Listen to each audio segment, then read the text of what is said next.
Today we are talking about the copper cycle. The purpose of this lab is to find out what happens to copper when we take it through a series of chemical reactions.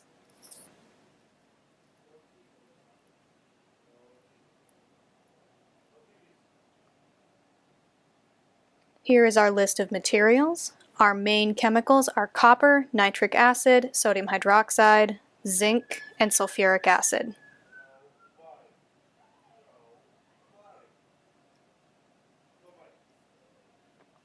Our first step is to mass out 0.1 gram of copper,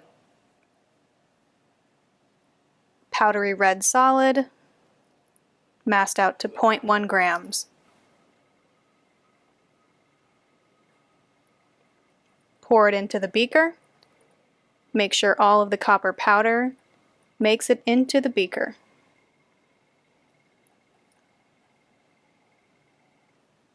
Use a dropper pipette to put the nitric acid into the beaker.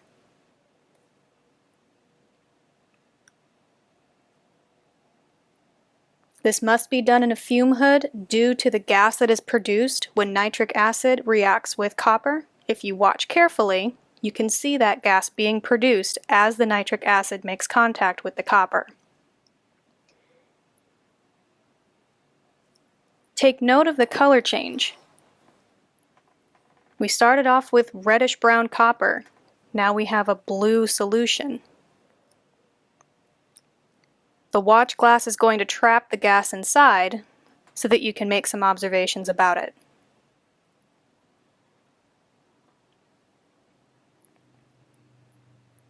Notice the yellow-brown gas? This is highly toxic nitrous oxide. If you were to breathe this, it is potentially fatal. Again, take note of how dark that is in comparison to regular oxygen. We'll swirl it one more time to make sure everything is properly mixed.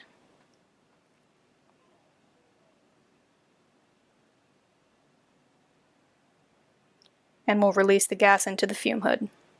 Now we're going to add some water. 25 milliliters of water added to our solution.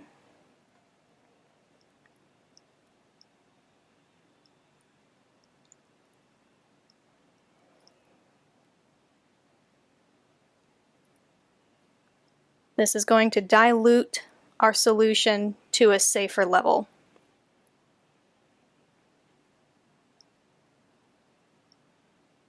We'll swirl it to make sure everything is mixed.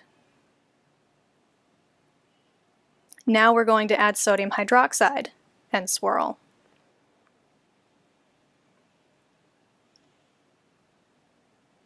Using a dropper pipette, we have 2 milliliters that we'll slowly add. Again, note the color change. We suddenly have a dark blue solid within our solution. If you look carefully, you can see that solid sitting on the bottom of the beaker. Kind of looks cloudy, sort of clumpy. That's the solid.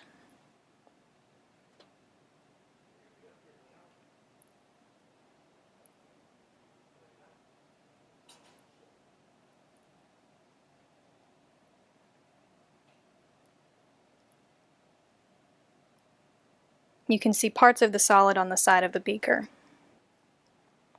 Next, we're going to heat our solution and continue heating until something happens. This is what our setup looks like. This process can take up to 10 minutes, so for the sake of time, I've sped up the video. Keep an eye on that color. Something's going to happen in a few minutes.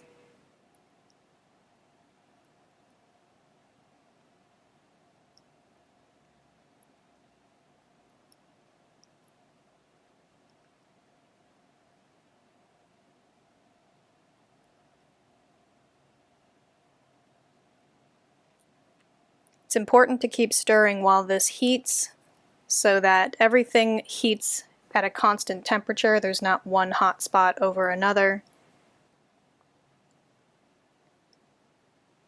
Again, heating at about medium heat stirring almost constantly.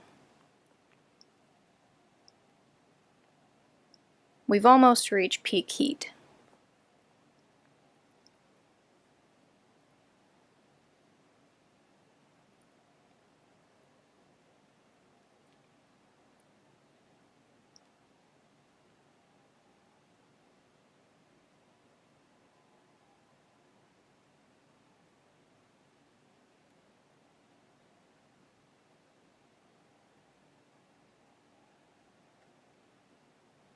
This is where things get interesting. Make sure you're paying attention.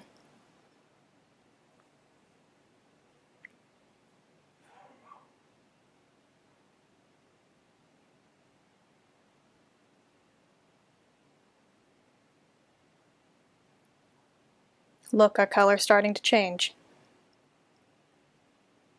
Remember, we started off with that really pretty blue color, and now it's sort of getting dark and murky.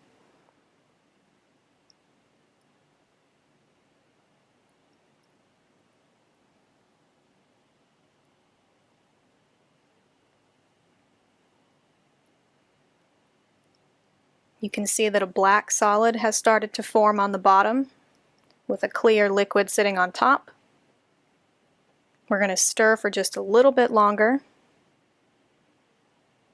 This is the solid we were looking for.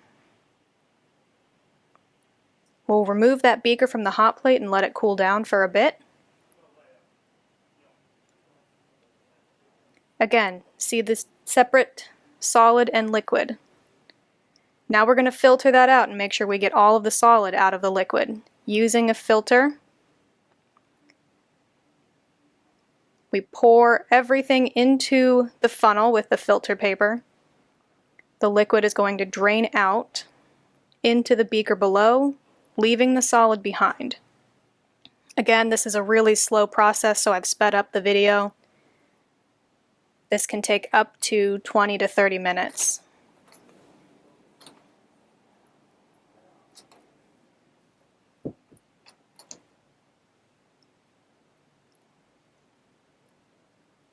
This is what your solid looks like after all the liquid has drained out. We're going to let it dry and then scrape that solid into another beaker. It's important to try to not scrape the filter paper off, but sometimes it does happen. We're trying to get as much of that brown black solid into the beaker as we can. And we'll add some sulfuric acid.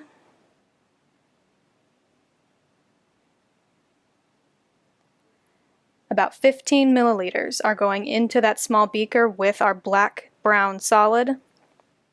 Watch carefully.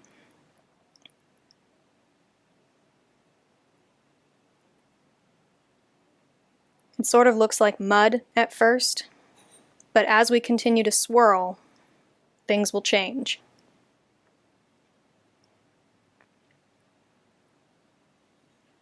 And now it's clear. We still have a little bit of solid left. We're going to swirl it one more time.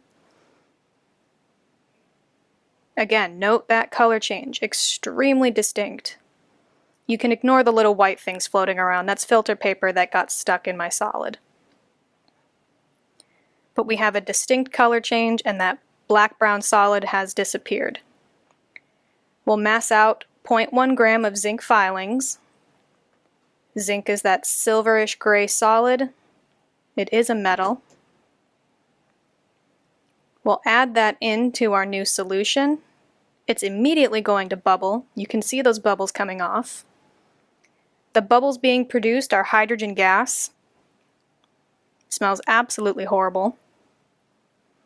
But fortunately, it's not dangerous.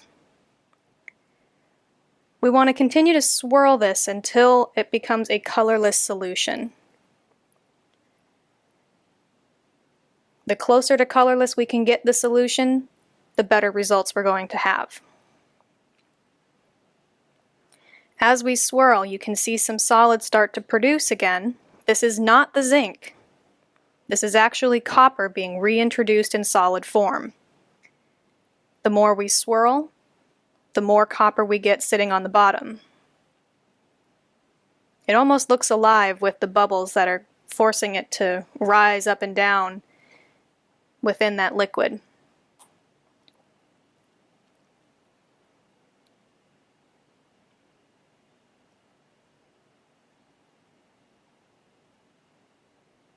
Again, continue to swirl.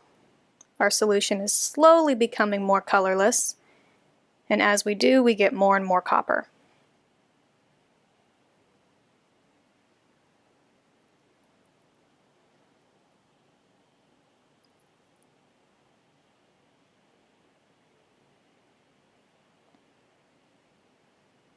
That red-brown color is a great indicator that we have copper again, instead of the zinc.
After letting it sit for a while, you can see that the solution has become completely clearless. We're going to pour that liquid off, add a bit of water to wash it, and then we have our copper solid left over. It's really important not to let any of that solid escape. It's okay if there's a little bit of liquid left over. Rinsing our copper just makes sure that there isn't any more acid left over, so that if we needed to use the copper for anything else, it's safe to use.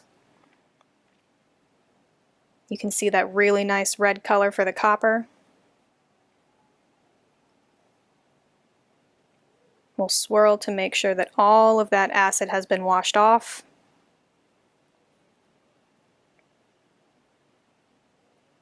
And we can pour the water off. Again, make sure you don't lose any copper.